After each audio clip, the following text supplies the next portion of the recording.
paparan dari Pak Trisakti tentang bagaimana Pemda DIY mempersiapkan kebijakan untuk memasuki era new normal di DIY. Kami persilahkan kepada Pak Trisakti. Terima kasih Pak Apri. Selamat siang. Assalamualaikum Pak Amir, Pak Hilman, Pak J, Bapak Ibu semua yang kami hormati. Sebenarnya apa yang saya sampaikan itu sama seperti yang telah disampaikan baik Pak Jim, Pak Hilman maupun Pak Amir. Sehingga saya mencoba menyampaikan sesuatu yang lain, angle yang lain, yang lebih makro. Bapak Ibu yang kami hormati, tentu kalau kita bicara soal new normal, ini bahasanya kan bahasa asing sehingga orang-orang Bantul itu nggak paham itu tentang new normal. Sehingga mungkin kami menyebutnya dalam bahasa Jawa itu wajar anyar. Wajar itu normal, anyar itu new. Jadi wajar anyar.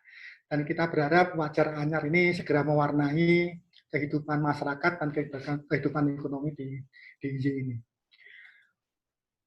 Kita paham bahwa kebijakan publik itu punya spektrum yang sangat-sangat luas. Sedikit saja pejabat pemerintah, pejabat negara keliru ucap, itu dampaknya luar biasa ya. Luar biasa, sehingga barangkali tentu kita harus berhati-hati mengelola diksi, mengelola regulasi dan sebagainya, karena dampaknya memang sangat-sangat luas. Sebagai contoh misalnya pada hari Senin tanggal 2 Maret 2020, kalimat Pak Joko Widodo, Pak Presiden kita, ini 2 WNI positif COVID. Dampaknya adalah beberapa jam berikutnya terjadi panik buying di Jakarta. Mal-mal penuh, diborong semua, khususnya barang-barang makanan dan kebutuhan pokok. Juga akan ada kelangkaan hal-hal yang barangkali sebelumnya tidak kita duga. Seperti misalnya kelangkaan untuk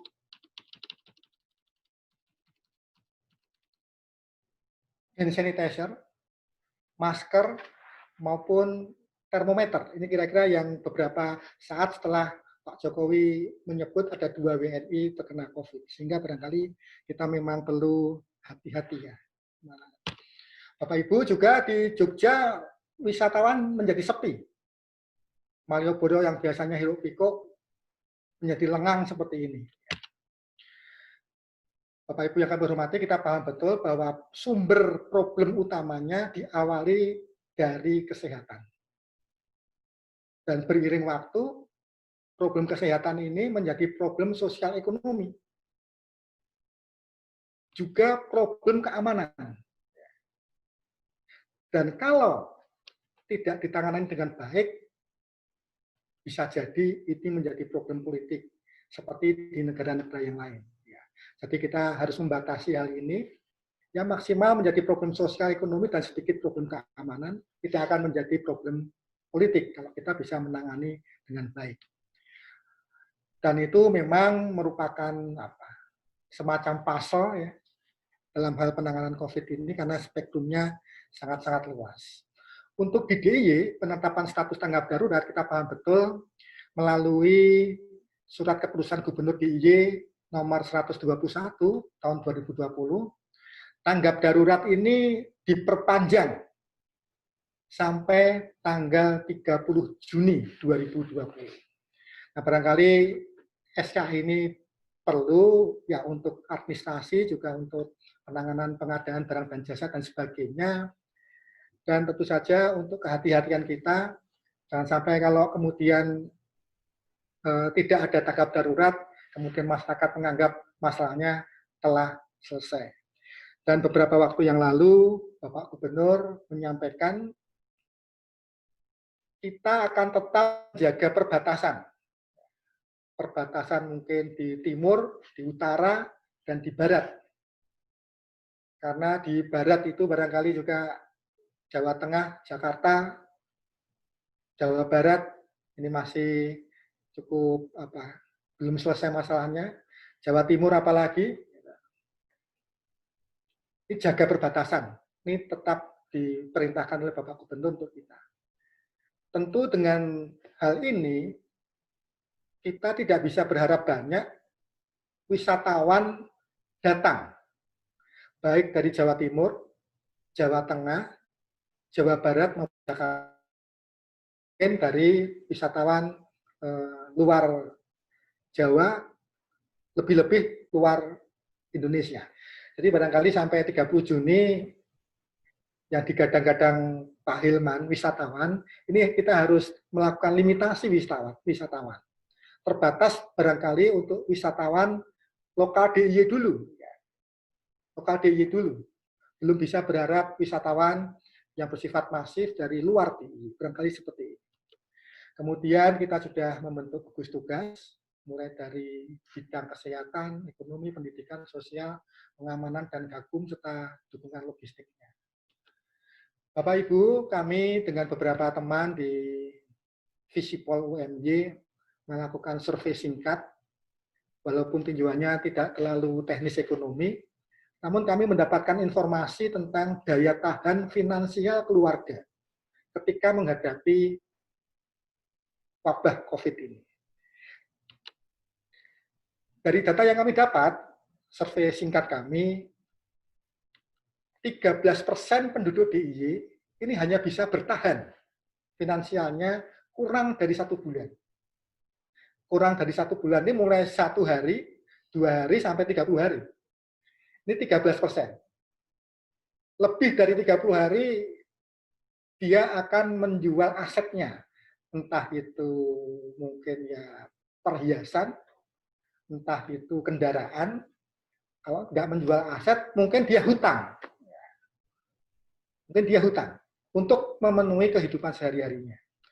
Kemudian yang dapat bertahan 1-3 bulan, itu kira-kira 38%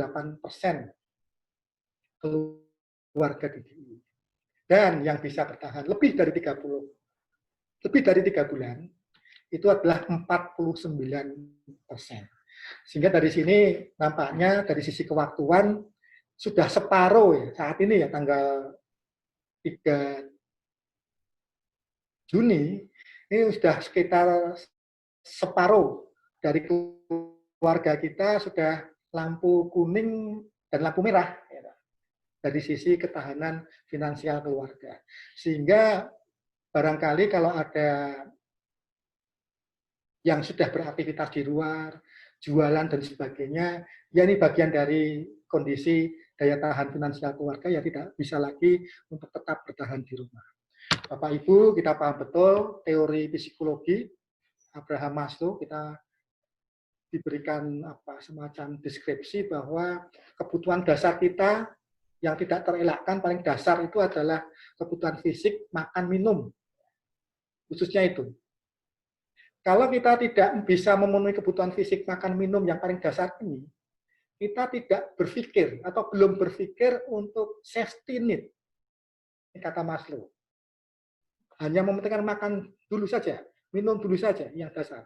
Safety need belum dipikirkan, apalagi social need, esteem maupun aktualisasi diri. Jadi mereka yang sekarang ini masyarakat yang sudah melakukan aktivitas ekonomi di luar, ini memang dalam rangka pemenuhan kebutuhan fisik minimal mereka untuk makan minum. Sebagian besar kita sudah lebih dari 2 bulan ini sudah tidak punya tabungan sama sekali. Dan ini tentu menggambarkan pada kita bahwa COVID-19 betul-betul menguji ketahanan kita, baik dari sisi kesehatan masyarakat, dari sisi kepemerintahan, maupun sosial kapital. Dan kita gembira, masyarakat kita kepeduliannya sangat bagus, pada tetangganya dan sebagainya, ini cukup bagus. Bapak Ibu, pada hari Selasa minggu lalu, tanggal 26 Mei, ini Pak Jokowi didampingi Pak Gubernur DKI, Pak Anies, juga didampingi 2 orang gagah, ada polisi, ada tentara. di stasiun MRT HI, Bundaran HI, Pak Jokowi mengatakan bahwa saya datang untuk memastikan kesiapan kita dalam menuju sebuah tatanan baru, ke sebuah norma yang baru. Dan dari statement ini kemudian bergulir wacana new normal yang kita bicarakan hari ini. Bapak Ibu yang kami hormati, kalau kita bisa menyederhanakan, new normal itu seperti kereta api. Ini kami juga sudah sampaikan ke Pak Hilman beberapa waktu yang lalu, dan dikritik Pak Hilman, ditambahkan bukan dikritik, bahwa kita mengibaratkan kalau dalam suasana normal, kereta api ini kan punya lokomotif, juga punya gerbong. Dalam kondisi normal, lokomotifnya adalah lokomotif ekonomi. Yang menarik, menenagai, itu adalah lokomotif ekonomi. Gerbongnya ada gerbong kesehatan, gerbong pendidikan, gerbong budaya, dan sebagainya, dan sebagainya. Begitu lokomotif ekonomi bergerak maju, gerbong kesehatan akan semakin membaik, gerbong budaya akan membaik, demikian pula gerbong-gerbong yang lain. Ini dalam posisi normal. Bapak Ibu, kemudian posisi kita itu saat ini abnormal, akan menjadi new normal. Ini yang menjadi lokomotif menjadi berbeda. Kalau kemarin dalam situasi normal lokomotifnya adalah ekonomi, saat ini barangkali untuk sementara lokomotifnya adalah lokomotif kesehatan. Jadi lokomotif kesehatan akan menarik gerbong bisnis, gerbong ekonomi, gerbong pariwisata, budaya, dan sebagainya. Semakin kesehatan membaik, maju, gerbong bisnis maju, gerbong ekonomi maju, gerbong pariwisata maju, dan sebagainya. Dan kami kemarin mendapat masukan dari Pak Hilman, mestinya situasi yang sulit ini lokomotifnya dua, ada yang di depan, ada yang di belakang juga, didorong gitu ya. Nah, kalau lokomotifnya dua agak repot nih, agak repot ngatur kecepatannya. Tapi gambaran Pak Hilman bisa saya tangkap. Barangkali perlu ada generator khusus di gerbong. Ya, ibarat kereta api ada gerbong diesel yang barangkali walaupun ketika nanti ataupun bagaimana lokomotif kesehatan ini agak tersendat ataupun terpaksa mandek, ada gelombang kedua dan sebagainya, tapi ini tidak kita harapkan. Ada gerbong diesel yang tetap bisa menerangi gerbong ekonomi, gerbong pariwisata, dan sebagainya. Walaupun kereta itu berhenti, tapi ada gerbong diesel yang tetap bisa menyuplai energi. Nah, barangkali untuk DIY, gerbong dieselnya ini menurut kami adalah sektor pangan. Kemudian juga disupport oleh UMKM dan pariwisata lokal terlebih dahulu. Kita belum berharap pariwisata dari luar daerah, kita belum berharap pariwisata dari luar negeri. Dalam waktu yang dekat ini, tapi dalam waktu 2021 tentu kita berharap pariwisata sudah mulai normal kembali. Nah, kira-kira gambaran tentang new normal dapat diilustrasikan seperti kereta api. Minggu yang lalu, Bapak Gubernur juga sudah menyampaikan kita harus siap hidup berdampingan dengan virus corona. Seperti halnya beberapa waktu yang sudah berlangsung, kita hidup bersama dengan nyamuk demam berdarah. Kita hidup bersama dengan baksil TBC, dan sebagainya. Saat ini ketambahan, kita hidup bersama dengan virus corona. Tentu jangan sampai ketika dulu ada wabah DB, ekonomi kan tetap jalan terus. Dengan virus corona, jangan sampai kemudian kereta api ini berhenti terlalu lama. Ini kira-kira kesiapan kita untuk berdampingan dengan virus corona, seperti halnya kita hidup bersama nyamuk demam berdarah maupun baksil TB dan kuman-kuman yang lain yang bertebaran di sekitar kita. Dan Bapak Ibu, kita berharap krisis segera terrecovery Dan untuk itu kita perlu menyusun yang sedang dilakukan oleh teman-teman OPD, SOP masing-masing sektor maupun subsektor. Namun demikian, tentu dasarnya SOP itu adalah prosedur tetapnya PHBS, perilaku hidup bersih dan sehat. Sebelum COVID pun sudah dilaksanakan, tapi dengan COVID ini perlu pengawasan yang lebih ketat, PHBS. Kemudian di era COVID ada prosedur tambahan, khusus untuk pelaku usaha maupun untuk konsumen. Ini dalam rangka menyiapkan wajar anyar atau normal yang baru, kenormalan yang baru seperti itu. Bapak Ibu yang kami hormati,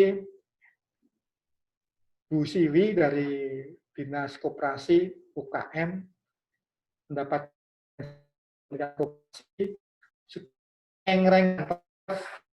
SOP 20 sektor, mulai dari pedagang eceran hingga jasa hiburan di level UKM-nya. Sebagai contoh misalnya untuk pedagang eceran, pasar offline, baik pasar rakyat, retail modern maupun warung kecil, ini ada 10 item yang kira-kira bisa digunakan untuk SOP-nya. Dari tempat berjualan tidak gelap dan lembab, sampai membuat unit khusus untuk mengawasi pedagang dan konsumen di level pedagang eceran tadi. Kemudian di penyediaan makan minum, mulai dari PKL hingga rumah makan dan kafe, mulai dari memastikan bahan baku higienis saat akan diolah hingga sampai konsumen, hingga yang ke-9, mencuci dan menjaga kebersihan peralatan produksi dan alat makan. Ini tadi yang disampaikan Pak Amir. Terus gimana SOP-nya warung angkringan, kopi jos? Nah, ini barangkali nanti kita bisa bareng-bareng dari Dinas Kesehatan, dari pariwisata maupun UKM untuk bisa melakukan pembinaan untuk mereka yang bergerak di angkringannya. Bagaimana dengan pedagang keliling? Ini ada bakso cinta misalnya. Kemudian ada dawet ayu, dawetnya ayu tapi yang menjual tampan gitu. Seperti apa SOP-nya? Kemudian dari transportasi online, tadi Pak Amir juga menyebut apa SOP-nya kira-kira. Kalau untuk becak, apakah semacam ini? Atau kerukupnya yang atas itu dipasang? Ini gambar diambil sebelum pandemi ya. Kemudian perlukah tabir plastik yang menyekat antara tukang becak dengan penumpang? Kemudian andong, berapa jumlah penumpangnya yang boleh? Perlukah juga tabir plastik antara kusir dengan penumpang? Misalnya kusirnya di depan itu 1, penumpangnya maksimal 2, tidak seperti ini. Kira-kira seperti itu. Reparasi mobil dan motor, seperti ini, misalnya meniadakan majalah koran di ruang tunggu. Untuk koperasi juga ada SOP tersendiri. Nah, Bapak Ibu yang kami hormati, tentu SOP ini akan kita susun bersama dengan menggabungkan top down dan bottom up, supaya nanti asosiasi-asosiasi bisnis juga mulai ikut terlibat dalam menyusun SOP. Tadi Pak Wawan juga kita inginkan Kadin barangkali juga ikut menyampaikan sebaiknya seperti apa SOP ini. Dari perhotelan kita minta untuk melakukan masukan untuk SOP ini. Dan Bapak Ibu yang kami hormati, tentu pelaksanaan SOP ini perlu ada yang memverifikasi, tapi tidak perlu sertifikasi. Karena tidak ada lembaga yang bisa mensertifikasi SOP COVID. Tidak ada lembaga yang bisa mensertifikasi SOP COVID. Nah, verifikasinya supaya kita juga melibatkan pelaku-pelaku usaha, itu diharapkan dari asosiasi sendiri yang bisa diberikan hak untuk memberikan verifikasi. Jadi misalnya hotel seperti apa yang layak, SOP-nya sudah ada, kemudian bagaimana penerapannya, itu adalah misalnya teman-teman dari PHRI yang melakukan verifikasi. Nah, barangkali itu yang dapat kami sampaikan dan mungkin dapat kita lanjutkan dengan tanya jawab, membuka pikiran dan hati kita untuk tanya jawab. Demikian, Pak April, waktu saya kembalikan. Banyak kurang mohon maaf. Terima kasih. Terima kasih Pak Trisakti, luar biasa. Kalau kita mengenal bahwasannya LR yang memperkenalkan terminologi new normal tahun 2008, jadi dari artikel yang ditulis oleh Matthew Benjamin dan Richard Muller.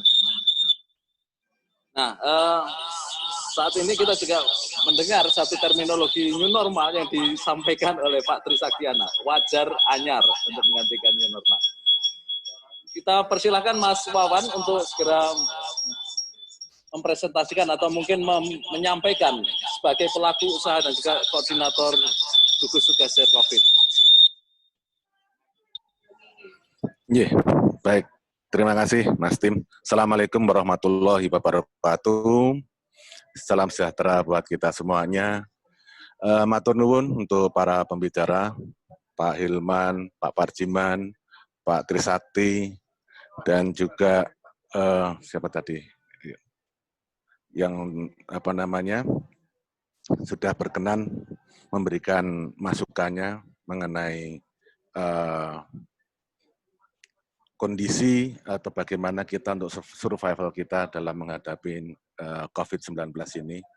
Kami dari Kadin dan sebagai koordinator JER COVID-19 atau Jogja Economic Resilience for COVID-19. Di sini nanti saya tidak akan terlalu lama karena ada Pak Singgi, ada Bu Siwi, ada Pak Aris yang juga hadir. Nanti bisa banyak diskusi. Beberapa catatan yang mungkin kami sampaikan. Pertama adalah menanggapi apa yang disampaikan oleh Pak Amirullah, ya, jadi dari ICI yang mitra Kadin dalam JER COVID di sini. Pertama adalah ekspektasi ataupun persepsi daripada para pengusaha yang disurvei itu bahwa mereka beranggapan bahwa jangka waktu COVID di sini antara 4 sampai 6 bulan. Yang diharap mereka sekitar Agustus-September akan ada suatu kondisi yang akan membaik. Tapi berbanding terbalik dengan kemampuan pengusaha sendiri yang ada, yang mana kemampuannya hanya sampai 2 atau 3 bulan. Berarti kondisi pada bulan Juni ini pengusaha sudah pada masuk, kalau istilahnya Mas Tim adalah masuk ke survival mode. Jadi bagaimana pengusaha supaya untuk bertahan hidup, garap apa yang memungkinkan dan apa yang bisa dilaksanakan, apa yang bisa dilakukan. Ini yang cukup kritikal sekali, yang harus kita tengarai bersama. Kemudian kalau kita bicara mengenai new normal, kalau dalam kegiatan kita sekarang ini, atau mengambil istilahnya Pak Robi, sekarang ini sudah saatnya kita adalah new normal. Karena kebiasaan kita hidup hari-hari sudah menggunakan masker, kita sudah jaga jarak dan sebagaimana. Ini adalah new normal kita untuk survival kita hidup adalah seperti itu. Nah, mengenai usaha, tentu tadi Pak Trisakti juga sudah menyampaikan ada mengenai pembuatan SOP. Nah, SOP ini sedikit masukan dari kami adalah tidak mungkin dibikin bersama-sama Pak Trisakti karena per klaster punya ciri khas atau karakter sendiri-sendiri. Misalnya sebagai contoh, bagaimana bidang transportasi selama ini misalnya bis itu isi 50 dengan harga satu nominal tertentu. Untuk bisa jalan ke depan tidak mungkin lagi 50 tapi mungkin separuhnya. 25 orang atau 30 orang sudah maksimal dan apakah harganya bisa juga mampu dibeli oleh masyarakat. Nah, ini yang semuanya ditata bagaimana mencari suatu titik temu di mana suatu kondisi tiap-tiap klaster tentu beda-beda dan tentu protokol daripada kesehatan yang menjadi satu utama.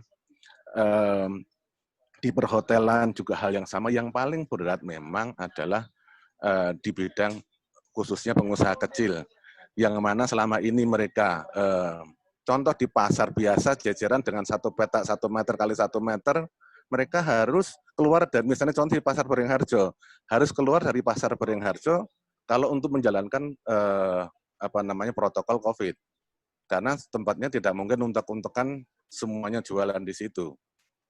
untuk jaga jaraknya. Ini yang suatu hal yang harus kita cermatin bersama, bagaimana apa stimulus yang bisa diberikan oleh pemerintah. Stimulus itu tidak harus dengan uang, tapi bagaimana hal-hal yang lain yang bisa dikerjakan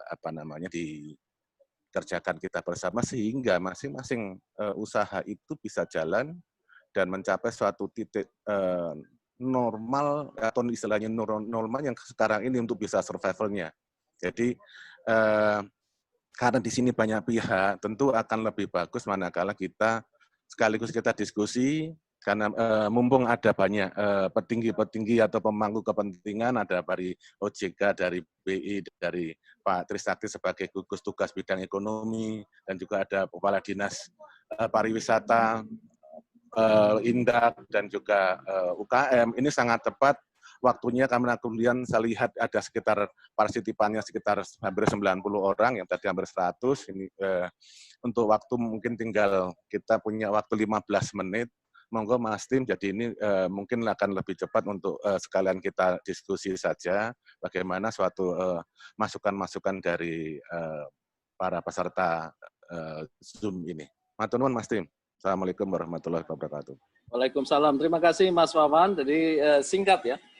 Tanggapan Mas Wawan selaku pelaku dan selaku koordinator dari gugus tugas tangguhan ekonomi DIY COVID.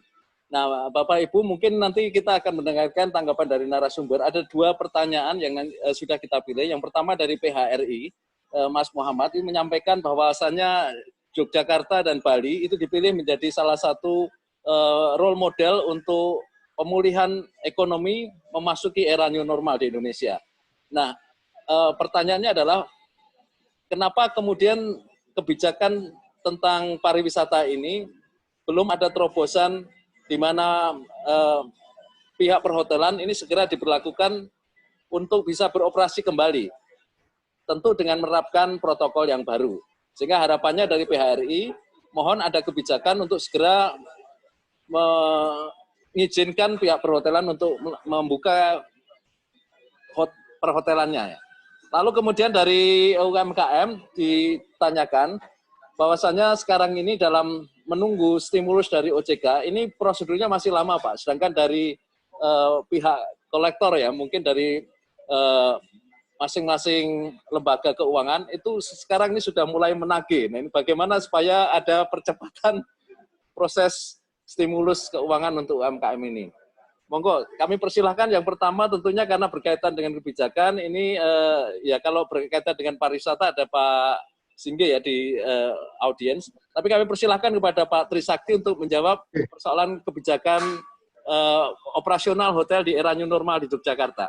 Pak Trisakti yang pertama, lalu kemudian nanti disampaikan untuk jawaban pertanyaan tentang OJK. Untuk kami persilahkan Pak Jimmy untuk Pak Prajiman bisa menjawab tentang pertanyaan apakah bisa dipercepat untuk proses relaksasi dan pemberian kebijakan stimulus keuangan ini untuk jasa industri keuangan di DIY, Pak. Terima kasih. Pak Trisaktiana, monggo. Terima kasih Pak Apri. Dari rekan-rekan PHRI, ini tadi Pak Gubernur juga baru saja bersilaturahmi dengan pelaku-pelaku bisnis, asosiasi bisnis termasuk PHRI. Dan disampaikan bahwa kalau hotel akan mulai membuka usahanya, Bapak Gubernur mempersilahkan.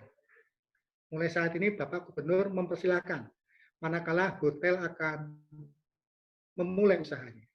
Dengan catatan tentu saja protokol kesehatan dilakukan, mulai dari penerimaan tamu, nanti barangkali mulai penerimaan tamu juga melakukan pembersihan ketika tamu yang lama sudah check out, tamu yang baru mau masuk, ini kira-kira bagaimana proses pembersihannya. Tentu mungkin sedikit berbeda ketika proses pembersihan saat belum ada pandemi COVID. Demikian pula jeda antara tamu check out dengan tamu check in di kamar yang sama. Jika kemarin barangkali hanya jedanya 1 jam, nanti mungkin kita bicarakan bersama amannya itu berapa jam. Jadi hal-hal seperti itu juga mungkin dalam rangka jaga-jaga COVID, misalnya breakfast, bagaimana penyajiannya, bagaimana mengatur tempat duduk, ini kita akan secara lebih teknis kita rembukan dengan Dinas Kesehatan yang paham kesehatan, juga rekan-rekan PHRI. Jadi intinya kalau rekan-rekan PHRI mulai akan membuka kembali hotel untuk tamu dan kegiatan yang lain, Bapak Gubernur mempersilahkan. Barangkali demikian, matur nuwun Pak Apri. Baik, terima kasih Pak Trisaktiana. Saya harap untuk rekan-rekan dari PHRI cukup jelas penjelasan dari Pak Trisaktiana.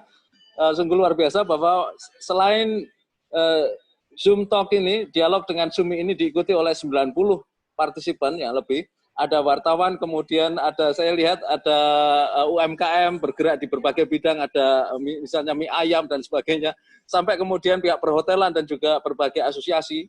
Dan saya lihat ada Organda juga di sana. Dan pada hari ini sungguh luar biasa sehingga ada kebijakan yang bisa langsung kita dengar tadi dari Pak Trisaktiana, bahwasanya untuk PHRI bisa membuka hotelnya tentu dengan menerapkan protokol yang sudah disiapkan dan berkoordinasi dengan otoritas yang terkait dengan perhotelan dan pariwisata. Nah, selanjutnya kami mohon untuk Pak Ciman bisa memberikan penjelasan apakah bisa dipercepat proses atau prosedur pemberian relaksasi kepada UMKM, Pak. Terima kasih. Baik. Terima kasih Pak Prianto atas pertanyaannya. Jadi memang saat ini pengajuan restrukturisasi yang ada baik itu di perbankan maupun di perusahaan pembiayaan ini sangat banyak, sehingga perlu suatu terobosan yang harus dilakukan, mengingat sebagaimana kita tahu bahwa industri keuangan adalah industri yang padat regulasi. Kami mengatur memang secara normal untuk melakukan restrukturisasi itu harus dilakukan oleh pejabat satu tingkat di atas dari pejabat yang memberikan fasilitas kredit. Nah, itu aturan normalnya. Nah, begitu. Jadi inilah yang antara lain selain antrian tadi, sehingga menyebabkan lamanya proses persetujuan restrukturisasi. Karena ada tingkatan yang harus dilalui yang lebih tinggi. Namun demikian, Bapak Ibu sekalian, Kepala Eksekutif Pengawasan Perbankan pertanggal 27 kemarin telah mengeluarkan surat kepada baik itu Direksi Bank Umum maupun BPR untuk adanya relaksasi yang kedua. Kalau relaksasi pertama terkait restrukturisasi dan penilaian aset kredit atau pembiayaan. Nah, ini terkait dengan governance persetujuan kredit yang seperti tadi saya sampaikan bahwa untuk kredit restrukturisasi itu kan harus dilakukan satu tingkat. Nah, untuk relaksasi ini bisa dilakukan yaitu dengan cara anggota direksi nanti dapat memberikan semacam prinsipal approval terhadap kredit dan debitur yang telah ditetapkan. Nanti perlu ditetapkan juga debitur-debitur yang akan direstrukturisasi, yang itu merupakan debitur yang terdampak COVID dan mendelegasikan kewenangan kepada pejabat pada level tertentu untuk memberikan persetujuan keputusan restrukturisasi kredit. Jadi untuk saat ini direlaksasi tidak harus pejabat yang di atasnya. Asal debitur yang sudah terdampak itu sudah diidentifikasi, kemudian direksi bisa menunjuk salah satu pejabatnya untuk melakukan persetujuan restrukturisasi. Kemudian juga bisa dilakukan dengan tetap dilakukan oleh pejabat yang lebih tinggi dari pemutus kredit awal, ya, namun dapat dilakukan secara kolektif. Nah, awalnya itu kalau di industri perbankan itu harus satu persatu. Nah, ini bisa dilakukan secara kolektif, dilakukan oleh pejabat yang lebih tinggi, tapi bisa dilakukan secara kolektif, tidak harus satu persatu. Tentunya hari ini juga terakhir harus diikuti dengan suatu mekanisme sesuai dengan kondisi teknis yang dihadapi bank atau disesuaikan dengan kondisi bank, tetap menerapkan prinsip objektivitas, kemudian independensi juga, dan prinsip kehati-hatian, jangan sampai ini ada semacam free rider untuk benturan kepentingan. Jadi itu Pak Kapri yang bisa kami sampaikan. Jadi sudah direlaksasi Pak. POJK-nya masih dalam proses di Kemenkumham. Mungkin 1-2 hari lagi insya Allah bisa keluar. Terima kasih. Terima kasih Pak Dirman, luar biasa. Tadi jelas sekali, saya kira menjawab dan mungkin melampaui dari pertanyaan yang disampaikan tadi, bahwasannya prosedur itu sudah dilakukan beberapa upaya terobosan dari pihak OJK. Di antaranya pihak OJK bisa mengadakan satu kebijakan yang disebut sebagai principal approval kepada direksi perbankan atau otoritas jasa keuangan terkait. Kemudian hal ini akan ditindaklanjuti dengan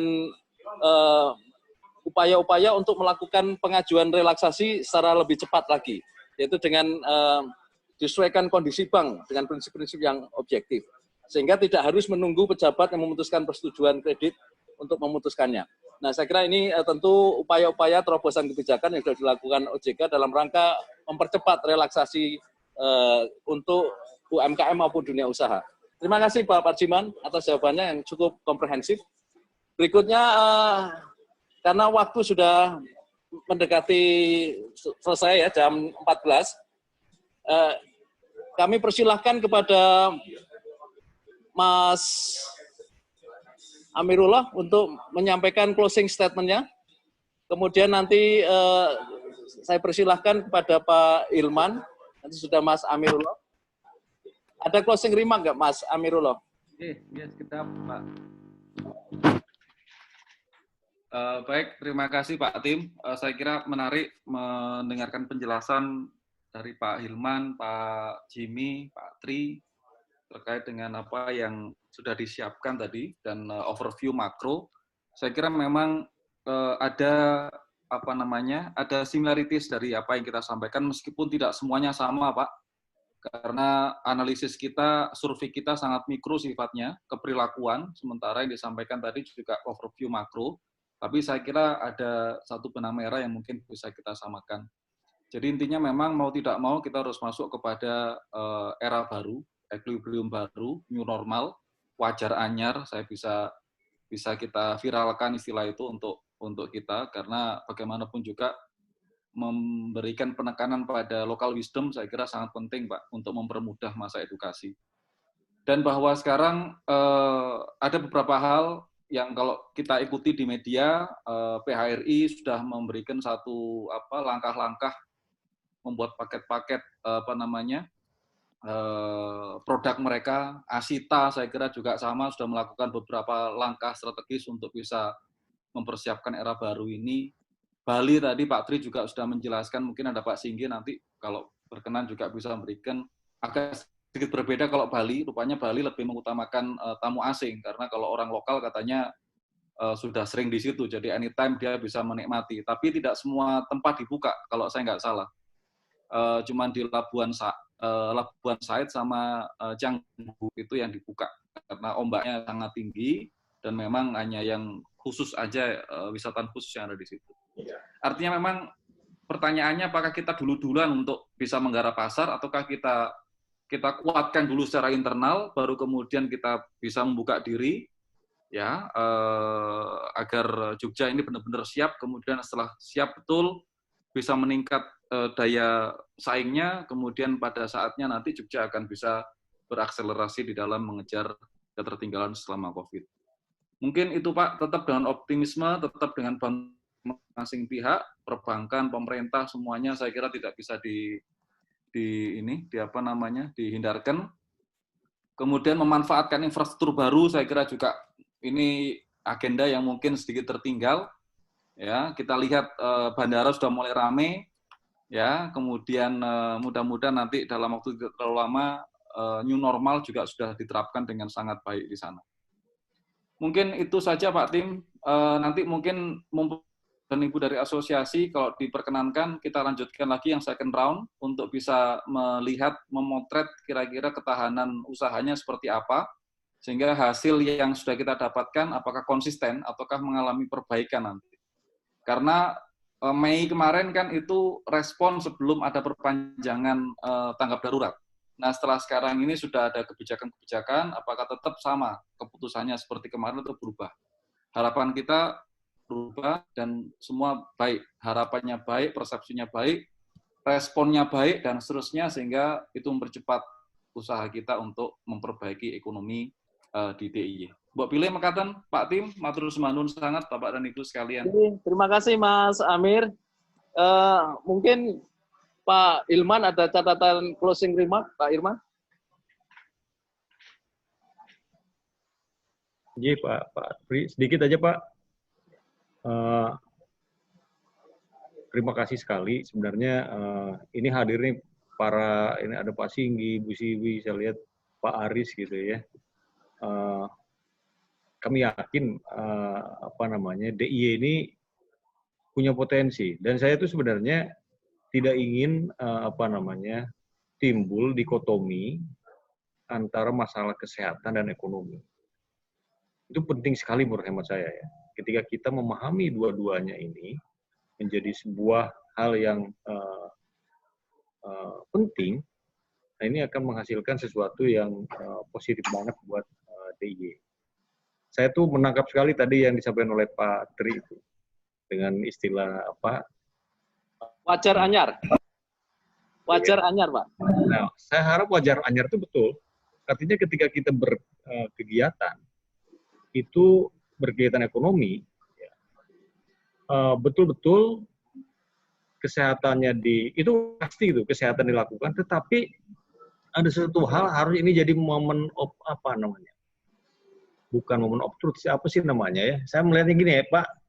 Jadi ini harus diambil kesempatan saat ini bagi semua nih, pengambil kebijakan, pelaku usaha, kita sama-sama meredefine DIY itu yang bagusnya seperti apa. Sekaligus gitu loh Pak. Jadi ini misalnya, mohon maaf ini, contoh kecil ini, Malioboro. Malioboro itu kan sudah menjadi ikon kita Pak. Kita punya beberapa orang datang ke sini Malioboro gitu. Nah tetapi boleh nggak kita sekalian sepakat nih pengusaha, pelaku di situ, membuat nanti kita siapkan Malioboro yang akan seperti apa yang akan kita jadikan nanti unggulan kita, gitu ya. Jadi benar-benar bisa kita jual. Ada beberapa poin. Passing gitu udah banyak banget itu. Ada menjual filosofi segala macamnya, kemudian nanti akan itu luar biasa, dan ini optimisme yang harus kita pertahankan semua bagi pengusaha. Saya berkeyakinan betul, ketika pariwisata ini sudah dibuka, ya, kita bisa lihat nanti Pak. Ketika pariwisata dibuka, nanti pasti gradual. Tadi Pak Tri kan menyampaikan ada mana yang dibuka dulu, mana ini. Saya setuju betul itu. Karena nggak mungkin semua kita belum siap. Hotel juga mungkin akan melihat yang sekarang buka, tamunya belum ada gimana, gitu. Akan yang lain ini. Betul-betul ini ada keterkaitan semuanya. Pariwisata kita mau tidak mau harus kita buka. Ya oke lah, orang dalam dulu, orang Jogja dulu. Bisa kita hitung. Tapi kita harus segera memang mengkampanyekan, kita menyiapkan bahwa Jogja aman, bahwa memang kita sudah menyiapkan semuanya, bukan hanya sekedar slogan, tapi betul-betul sadar, tetapi harus segera bergerak ini ekonomi ini. Kalau enggak, kami melihatnya tadi, ada beberapa senario Bapak Ibu yang sudah mengukur ketahanan, Pak Tri itu lebih pesimis lagi tadi saya lihat. Ukurannya yang hanya bisa bertahan berapa, 1 bulan banyak banget gitu ya.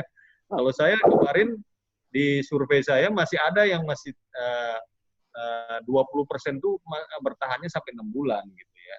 Ada berapa yang masih di atas 6 bulan ada gitu. Tapi ini menjadi sesuatu yang harus menjadi kesadaran kita semua untuk melakukan kebangkitan sekaligus pembenahan. Itu kalau bagi saya. Terima kasih. Assalamualaikum warahmatullahi wabarakatuh. Waalaikumsalam. Terima kasih Pak Irman. Pertama-tama saya mohon izin dulu, karena waktu sudah melampaui dari yang kita tetapkan. Namun kita dengan seizin Bapak Ibu semua, saya kira kita masih bisa memperpanjang itu. Ini Pak Trisakti, ada titipan pertanyaan dari para asosiasi pengusaha jasa boga ini, dari catering. Apakah ada kebijakan khusus atau ada masukan dari Pak Trisakti menanggapi jasa catering yang saat ini mati dan sudah banyak merumahkan karyawannya, Pak? Aduh, pertanyaannya mudah tapi jawabnya sulit banget nih Pak. Karena memang saat ini untuk perkawinan-perkawinan ini kan hanya bisa dihadiri orang yang terbatas. Jadi memang kami tidak mempunyai jawaban yang jitu untuk pertanyaan para pengusaha catering yang omsetnya tentu jatuh ke titik yang sangat-sangat dalam. Dan barangkali nanti ketika ada kebijakan dari pusat untuk acara-acara sosial, termasuk pernikahan dan sebagainya, mulai dilonggarkan, mulai bisa menerima tamu sekian puluh dan sebagainya, kami yakin usaha catering akan segera bangkit lagi. Demikian juga untuk rapat-rapat, karena Bajak Fitcon kan nggak ada snack nih. Seperti kami juga Pak Hilman ini nggak tanpa snack nih. Ya. Nanti barangkali kalau sudah mulai bisa rapat-rapat biasa, saya kira usaha catering yang bikin snack dan sebagainya akan segera berjalan. Terima kasih. Terima kasih Pak Tri Sakti. Dan kami juga mohon tanggapan dari Pak Singgi. Pak Singgi hadir di sini karena Pak Singgi juga selaku Dinas Pariwisata dan beliau juga terlibat lagi dalam gugus tugas di DIY untuk pemulihan ekonomi. Pak Singgi silahkan berikan tanggapan Pak Singgi, mungkin 5 menit. Ya, makasih Pak Apri, Pak Hilman, Pak Tri, kemudian Pak Jim dan Bapak Ibu hadirin semuanya. Makasih tadi disebut-sebut paling banyak kayaknya pariwisata karena menjadi penggerak ekonomi di Yogyakarta. Ya, lokomotif apa? Anchor-nya. Sekarang ini sebagai anchor-nya ya. Sekarang ini kami untuk mempersiapkan kenormalan baru memfinalisasi untuk baik itu protokol maupun SOP. Jadi tidak hanya berhenti pada protokol, tetapi SOP di masing-masing asosiasi kita rumpunkan menjadi 6. Jadi itu yang kemudian bisa dilakukan atau bisa digeneralisasi ke beberapa asosiasi yang lain. Kami sekarang ini hari ini memfinalkan, kemudian besok kita serahkan ke Pak Tri, Pak Tri. Kemudian besok sore kita akan komunikasikan dengan, karena Pak Tri itu gugus tugas ekonomi, besok sore akan kami konsultasikan SOP CHS itu, cleanliness, kemudian health dan safety, itu kepada gugus tugas kesehatan.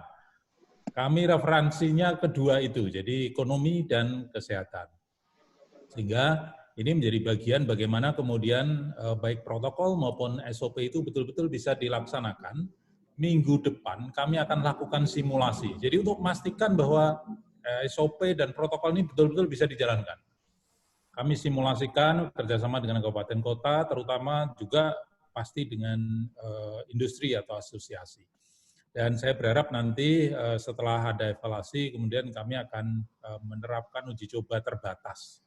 Uji coba terbatas. Jadi kami tidak akan buka semuanya dulu, tentunya kewenangan membuka itu ada di kabupaten kota, tetapi sudah disepakati dengan kabupaten kota. Sebelum SOP itu ada, sebelum protokol itu nanti jadi, maka teman-teman kabupaten kota belum mau untuk membuka destinasi itu. Sehingga kami berharap nanti minggu ketiga, minggu keempat kita sudah mulai uji coba secara rutin, secara terbatas, dan itu nanti sampai tanggap darurat selesai sehingga bulan Juli insya Allah nanti bisa kita lakukan beberapa pembukaan destinasi yang dilakukan oleh teman-teman kabupaten kota. Tadi menanggapi Mas Mamat berkaitan dengan hotel, tadi sudah disampaikan Pak Tri, Pemda DIY belum pernah mengeluarkan regulasi untuk menutup usaha. Belum pernah mengeluarkan regulasi menutup hotel, restoran, maupun wisata. Sehingga hanya berpesan kalau mau membuka kembali, itu harus dipastikan bahwa fasilitas, protokol, kemudian SOP, kemudian SDM betul-betul sudah dipersiapkan secara matang. Itu pesan Ngarsa Dalem tadi pagi ketemu dengan beberapa asosiasi. Saya kira itu Pak Apri, terima kasih. Assalamualaikum warahmatullahi wabarakatuh. Waalaikumsalam, terima kasih Pak Singgi. Kita tadi mendengar bahwa ada protokol yang sudah disiapkan, semoga minggu ketiga, minggu keempat sudah selesai, yaitu protokol CHS, Cleanliness, Health, dan Safety. Ya. Ini saya kira menjadi satu protokol yang sangat penting, di mana pariwisata sebagai anchor dari perekonomian DIY. Dan tadi sudah disampaikan juga, saya kira sejalan dengan apa yang sudah dipaparkan oleh Pak Hilman tadi, bahwasannya strategi pemulihan ekonomi di DIY ini harus berangkat dari industri pariwisata yang akan memberikan multiplier effect dan menjadi anchor ekonomi di daerah istimewa Yogyakarta. Nah, tentunya didukung oleh UMKM dan tidak bisa gerbong ekonomi ini menjadi satu-satunya gerbong dalam ekonomi DIY, tapi juga harus didorong oleh satu gerbong generator yang itu mungkin dari berbagai bidang, bukan hanya dari sektor ekonomi saja. Nah, saya juga mohon untuk Bu Siwi juga hadir selaku UMKM, karena tadi sudah disinggung-singgung bahwa anchor-nya adalah pariwisata, tapi didukung oleh UMKM yang sangat signifikan untuk menggerakkan ekonomi di DIY. Dan kebetulan juga JIRCOVID sudah melakukan survei untuk bagaimana semacam kayak pendataan dan kondisi UMKM, sekitar 1.500 sampai 2.000 UMKM sudah terdaftar, termasuk juga koperasi. Monggo Bu Siwi bisa memaparkan sedikit. Ya, terima kasih Pak Tim, yang saya hormati Pak Tri, Pak Jim, Pak Hilman, ini Pak Wawan. Jadi mungkin tidak banyak tadi sudah disampaikan Pak Tri sama Pak Singgi juga sama Pak Hilman. Intinya kami sepakat kita tidak bisa sendiri-sendiri, tapi terkait dengan apa yang mengarah ke new normal ini mestinya koordinasi antar pemangku kepentingan yang sering kita sebutkan kan pentahelik gitu. Jadi memang mudah untuk melakukan koordinasi menyampaikan koordinasi, tapi ini ayo kita buktikan bagaimana koordinasi yang sering kita ucapkan, tapi ini benar-benar kita implementasikan seperti tadi Pak Hilman sampaikan. Ini coba kita mungkin akan kalau saya nggak salah tangkap Pak Hilman menyampaikan ini untuk coba pilot project, ada satu pilot project yang mungkin nanti dimotori Pak Singgih gitu, Pak Singgih, bagaimana mana kawasan yang mau dibuka untuk pariwisata, kan ini bertahap. Mestinya kami yang bicara di dalam menangani di UMKM, kita juga akan sepakat dari hulu sampai hilir. SOP yang sudah kita susun dan tadi sudah diminta ke Pak Tri, memang kami sudah ada arahan dari kementerian. Ini ada beberapa